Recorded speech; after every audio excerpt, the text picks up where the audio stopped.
Okay, part 3 of media headlines you probably haven't seen, and I've decided I'm doing all of these in my press sweatshirt since we have taken over the responsibility of press. And just a note to remind everyone that the purpose of this series is to remind you of the media's complicity in aiding and abetting genocide. These are all stories that have been purposefully withheld from you or have been fed to you in a way that purposefully obscures the obvious perpetrator in all of these stories, which, again, is Israel.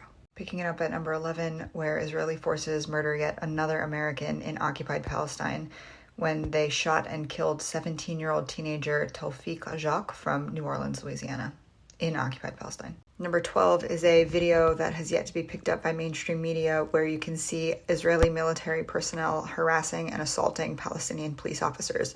They are throwing things like stun grenades at them. And I think that this one's important to share because it proves that Israel is after every facet of Palestinian life, and this idea that they respect the concept of law enforcement or Palestinian power or Palestinian law enforcement is a farce. They go after every Palestinian in every industry, at every corner, in every village, in every part of Palestine, and very clearly in every part of the world, given that they have harassed so many Americans on American soil and in Palestine. Number 13 is interesting because it centers Israelis over Palestinians, but when I give you the headline, you'll understand why. And it's that an Israeli soldier has been publicly accused of raping their female colleague at the beginning of the bombardment in Gaza. And I share this because it's a good reminder that every Zionist accusation is a confession.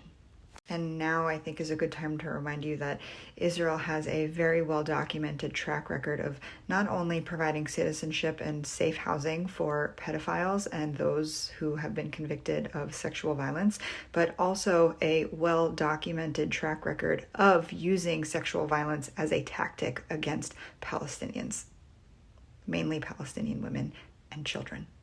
Number 14 is that Israeli soldiers have been caught on camera again shooting at and attacking Palestinian civilians in Gaza who are attempting to reach aid trucks that are filled with food and medical supplies. And I think that's a really great segue into our last one. Bringing us to number 15, where Israeli soldiers are being pulled out of areas of Gaza, but prior to their departure, they are leaving what look like cans of food in the areas that they're departing from, but are actually cans of explosives when you pull the tab. And I think the important thing to focus on with this last headline is that this is an acknowledgement by Israelis that Palestinians are starving, that we are being starved.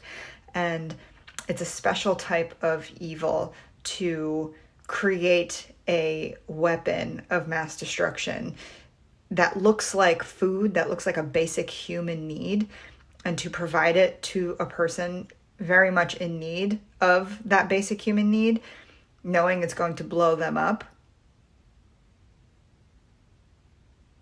This shouldn't be complicated anymore.